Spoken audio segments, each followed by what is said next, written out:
Hey, what's going on, guys? And today I wanted to do a video review of this Masarflame electric fireplace. So a little bit of context, I actually moved into a newer home and they originally had a working fireplace here where they had set up an actual flue.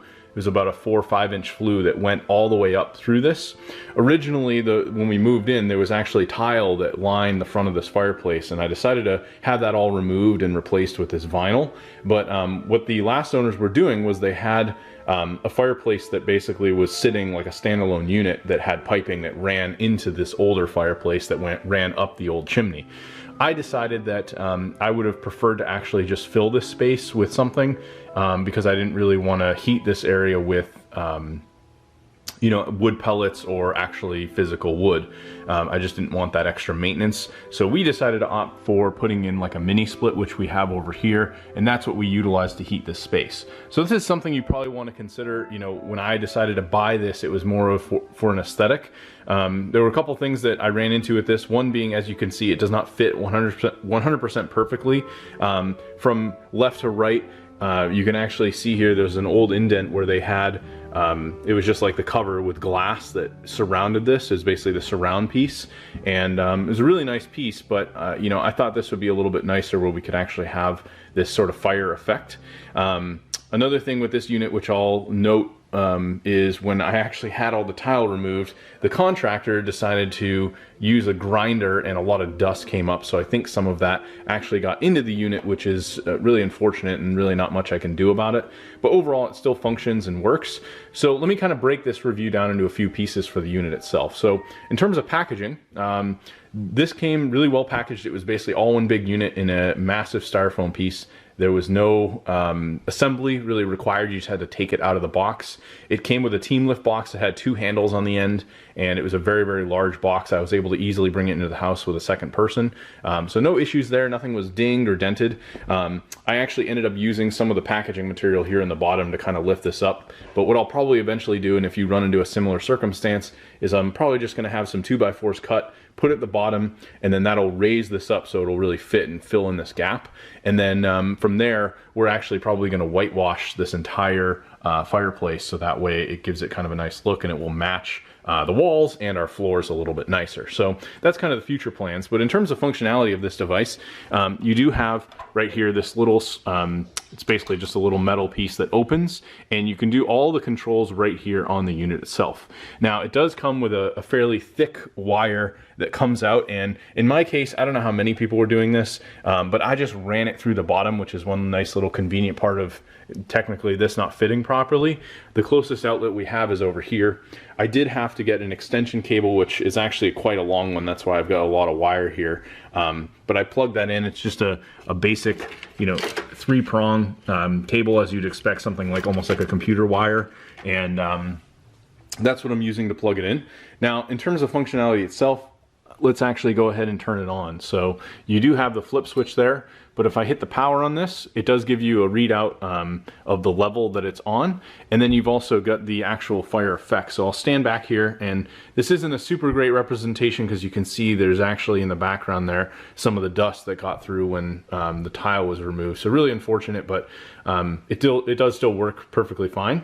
Now I can actually go through some of the settings here. If I click on the fire icon, I can change the level, and this basically just changes the dimness of the actual fire. So this is getting lower. We're now on 2.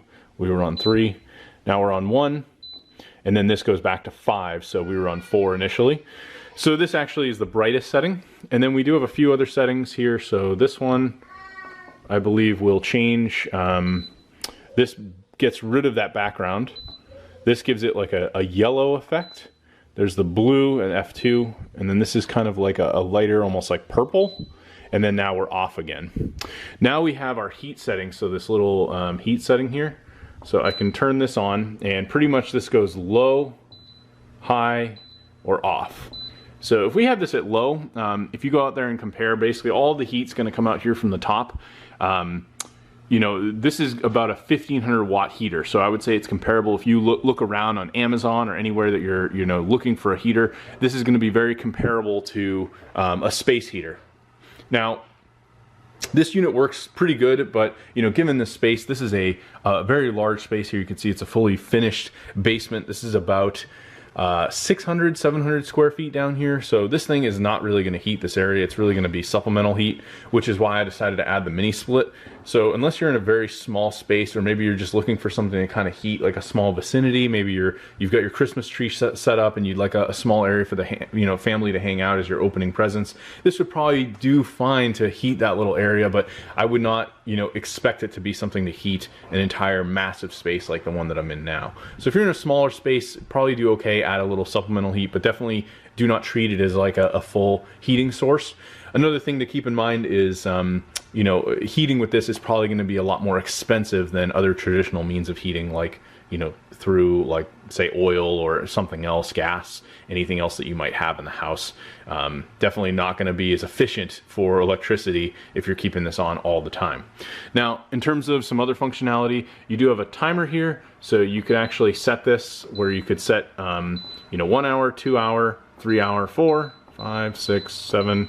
This goes all the way up to about 9, and then that's off. And then you've also got this music icon. This will actually have a cackling sound,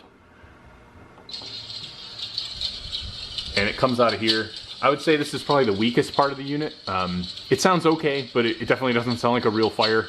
It just, you can tell it's a pretty poor speaker, and just gives it a nice little effect. Traditionally, I would say I'd probably keep that off, and if you hit the button again, it just turns it off. Now, the other cool thing about this is it does actually come with a remote. So all of these same settings that I just went through, you can cycle through on the remote itself.